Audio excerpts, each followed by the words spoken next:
Welcome back to Refine the Fire. My name is Tracy Renee. I pray that you're all blessed on today. God has given me a download of something and I just want to say it. If God has been putting something on your heart to say and you don't say it, that is disobedience. Plain and simple. We're coming into times where God is really pressing upon people's heart to speak up and speak out about some really hard topics. And it may not be something that He's asking you to do in a huge, massive way. It could be to a family member. It could be to a friend. Do you realize that if you don't be obedient to God, just so that you can maintain a friendship, just so that you can maintain a work relationship with somebody, that it's still disobedience? And what makes it so bad is that you really don't care for these people the way you think you do. Love isn't what a lot of people make it out to be. If you want to know what true love is, look at the life of Christ. Look at the death of Christ and how He rose again. All of that was for love. All of it was for love.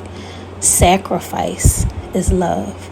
And sometimes you have to die to something. Sometimes you gotta lose. Sometimes you gotta look like the bad guy to say what thus saith the Lord. Sometimes it may cause you relationships, friendships, business opportunities, all kinds of things. But what does the word say about gaining the whole world but losing your soul? What would you rather lose? Would you rather let God down and be disloyal to your faith? Or would you rather let people down and be honest about what God says in His word? You have to really ask yourself that as the time progresses, it's going to get harder and harder and harder. It's not going to get easier. It's going to get harder and harder to stand on what you know is true. And it may mean losing some things. But you have to ask yourself, what am I really living in this life for? Am I living this life to see myself progress? Or am I really living this life to lift up Jesus so that He can be glorified? What are you really living for? What's important to you?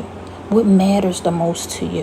Who matters the most to you? Is it friendships? Is it popularity? Is it money? Or is it pleasing God?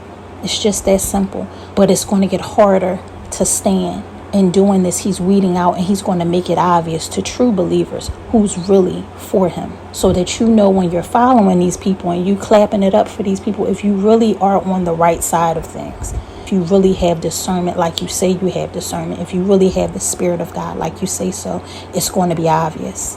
That's all I have to say. I love y'all. Be blessed. Stay encouraged. Continue to allow God to refine you in the fire. Please like, comment, subscribe to the channel, and I'll see you on the next one as the Lord leads.